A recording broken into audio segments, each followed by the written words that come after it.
Hi, everybody. Welcome back. If you're new here, welcome. Thank you for joining me.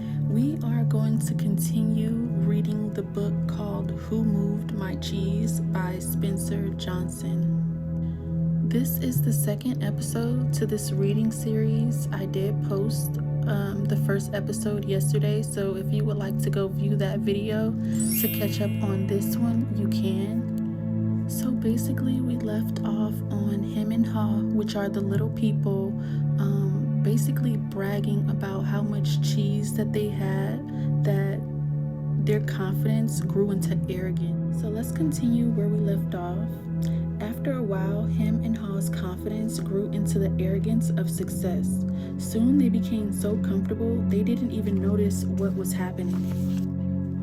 As time went on, Sniff and Scurry continued their routine. They arrived early each morning and sniffed and scratched and scurried around Cheese Station C, inspecting the area to see if there had been any changes from the day before. Then they would sit down to nibble on the cheese. One morning, they arrived at Cheese Station C and discovered there was no cheese. They weren't surprised, since Sniff and Scurry had noticed the supply of cheese has been getting smaller every day. They were prepared for the inevitable and knew instinctively what to do. They looked at each other, removed the running shoes they had tied together and hung conveniently around their necks, put them on their feet, and laced them up. The mice did not overanalyze things. To the mice, the problem and the answer were both simple. The situation at Cheese Station C had changed, so Sniff and Scurry decided to change. They both looked out into the maze. Then Sniff lifted his nose, sniffed, and nodded to Scurry, who took off running through the maze, while Sniff followed as fast as he could. They were quickly off in search of new cheese. Later that same day, him and Ha arrived at Cheese Station C. They had not been paying attention to the small changes that had been taking place each day, so they took it for granted their cheese would be there. They were unprepared for what they had found. "What? No cheese?" Him yelled. He continued yelling, "No cheese? No cheese?" As though if he shouted loud enough, someone would put it back. "Who moved my cheese?" he hollered. Finally, he put his hands on his hips, his face turned red, and he screamed at the top of his voice, "It's not fair." Ha just shook his head in disbelief. He too had counted on finding cheese at Cheese Station C. He stood there for a long time, frozen with shock. He was just not ready for this. Him was yelling something, but Ha didn't want to hear it. He didn't want to deal with what was facing him, so he just tuned everything out. The little people's behavior was not very attractive or productive, but it was understandable. Finding cheese wasn't easy, and it meant a great deal more to the little people than just having enough of it to eat every day. Finding cheese was the little people's way of getting what they thought they needed to be happy. They had their own ideas of what cheese meant to them, depending on their tastes.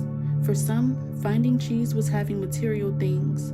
For others, it was enjoying good health or developing a spiritual sense of well-being. For Ha, cheese just meant feeling safe, having a loving family someday, and living in a cozy cottage on Cheddar Lane. To him, cheese was becoming a big cheese in charge of others and owning a big house atop Cambert Hill. Because cheese was important to them, the two little people spent a long time trying to decide what to do. All they could think of was to keep looking around Cheeseless Station C to see if the cheese was really gone. While Sniff and Scurry had quickly moved on, him and Ha continued to him and Ha. They ranted and raved at the injustice of it all. Ha started to get depressed. What would happen if the cheese wasn't there tomorrow? He had made future plans based on this cheese. The little people couldn't believe it.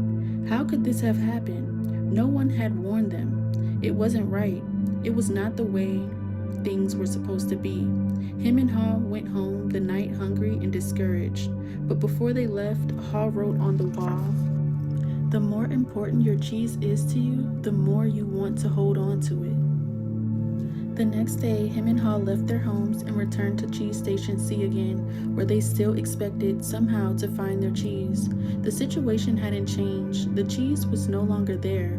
The little people didn't know what to do. Him and Ha just stood there, immobilized like two statues. Hall shut his eyes tight as he could and put his hands over his ears. He just wanted to block everything out. He didn't want to know the cheese supply had gradually been getting smaller. He believed it had been moved all of a sudden. Him analyzed the situation over and over. Eventually, his complicated brain with all its huge belief system took hold. "Why did they do this to me?" he demanded. "What's really going on here?" Finally, Hall opened his eyes, looked around, and said, "By the way, where are Sniff and Scurry? Do you think they know something we don't?" Him scoffed. What would they know? Him continued, "They're just simple mice. They just respond to what happens. We're little people. We're smarter than mice. We should be able to figure this out." "I know we're smarter," Hall said, "but we don't seem to be acting smarter at the moment. Things are changing around here, Him. Maybe we need to change and do things differently." "Why should we change?" Him asked. "We're little people. We're special. This sort of thing should not happen to us, or if it does, we should at least get some benefits." "Why should we get benefits?" Hall asked. "Because we're entitled," Him claimed. "Entitled to what?" "We're entitled to our cheese." "Why?" Hall asked. "Because we didn't cause this problem. Somebody else did, and we should get something out of it." Hall suggested maybe we should stop analyzing the situation so much and just get going and find some new cheese. "Oh no," Him argued. "I'm gonna get to the bottom of this." While Him and Hall were still trying to decide what to do, Sniff and Scurry were already well on their way.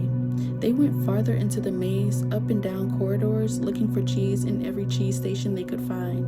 They didn't think anything else but finding new cheese. They didn't find any for some time until they finally went into an area of the maze where they had never been before.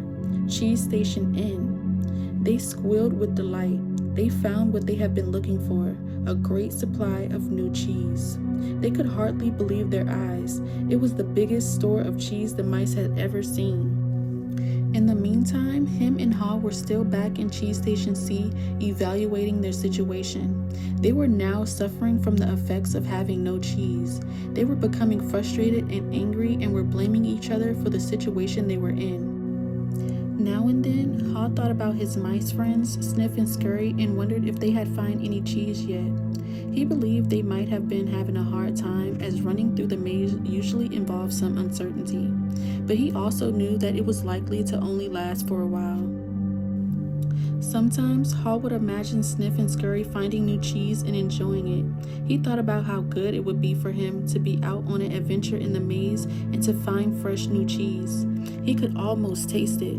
The more clearly Hall saw the image of himself finding and enjoying the new cheese, the more he saw himself leaving Cheese Station C.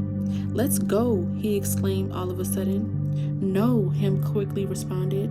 "I like it here. It's comfortable, it's what I know. Besides, it's dangerous out there." "No, it isn't," Hall argued. "We've run through many parts of the maze before, and we can do it again." "I'm getting too old for that," Him said, "and I'm afraid I'm not interested in getting lost and making a fool of myself. Are you?" With that, Hall's fear of failing returned, and his hope of finding new cheese faded. So every day, the little people continued to do what they had done before. They went to Cheese Station C, found no cheese, and returned home, carrying their worries and frustrations with them. They tried to deny what was happening, but found it harder to get sleep, had less energy the next day, and were becoming irritable. Their homes were not the nurturing places they once were. The little people had difficulty sleeping and were having nightmares about not finding any cheese. But Him and Hall still returned to Cheese Station C and waited there every day. Him said, "You know, if we just work harder, we'll find that nothing has really changed that much. The cheese is probably nearby. Maybe they just hid it behind the wall." The next day, Him and Hall returned with tools. Him held the chisel while Hall banged on the hammer until they made a hole in the wall of Cheese Station C.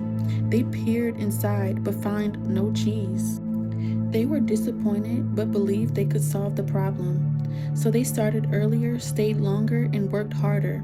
But after a while, all they had was a large hole in the wall. Hall was beginning to realize the difference between activity and productivity. "Maybe," Him said, "we should just sit here and see what happens. Sooner or later, they have to put the cheese back." Hall wanted to believe that. So each day he went home to rest and returned reluctantly with him to Cheese Station C, but Cheese never reappeared.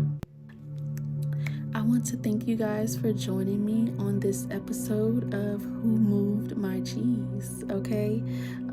Like, comment, share, subscribe, whatever you are feeling called to do to exchange the energy.